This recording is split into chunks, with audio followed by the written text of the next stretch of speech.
Merci, Monsieur le Président, chers collègues. Alors, depuis le cessez-le-feu du 9 novembre 2020,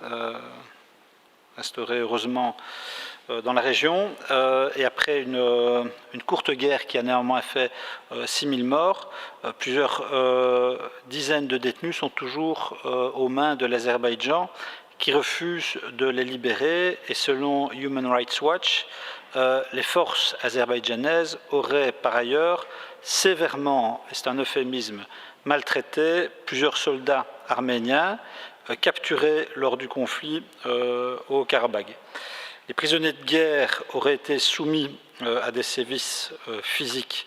graves, à des formes d'humiliation lors d'incidents qui ont été filmés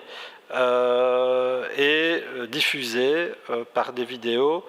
sur les réseaux sociaux depuis le mois d'octobre. Alors, le représentant des intérêts des captifs et des prisonniers de guerre arméniens a fait appel à la Cour européenne des droits de l'homme pour des faits de torture et de meurtre de prisonniers de guerre, et la haut-commissaire des Nations Unies aux droits de l'homme, Madame Michelle Bachelet, a également exprimé sa profonde inquiétude à ce sujet au lendemain du cessez-le-feu. Alors, le 1er février, des experts indépendants de l'ONU ont appelé à la libération rapide des prisonniers de guerre et autres captifs du Haut-Karabagh et au retour des corps auprès des familles. Cependant, malgré le cessez-le-feu signé en novembre 2020, les tensions restent bien présentes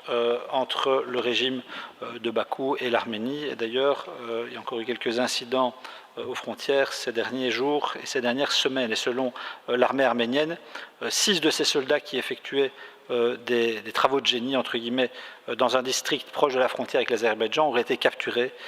par les troupes azerbaïdjanaises pas plus tard que ce jeudi matin.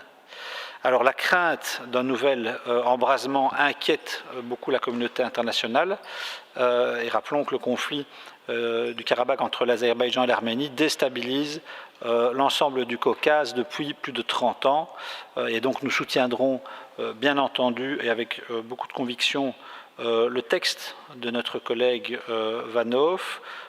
qui, comme elle l'a rappelé, vise à soutenir les initiatives de la Belgique et des institutions internationales pour obtenir un cessez-le-feu et une résolution pérenne du conflit,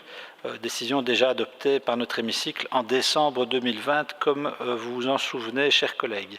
Alors, le groupe de Minsk à l'OSCE, en charge des négociations pour une résolution pacifique du conflit, ainsi que l'Union européenne, doivent user de toute leur autorité pour obtenir la libération des prisonniers de guerre arméniens. Ils doivent veiller, et nous pensons que c'est une priorité, au respect de cette clause humanitaire du cessez-le-feu et continuer à travailler à une solution pérenne en vue de résoudre ce conflit compliqué durablement. Voilà, je vous remercie, chers collègues.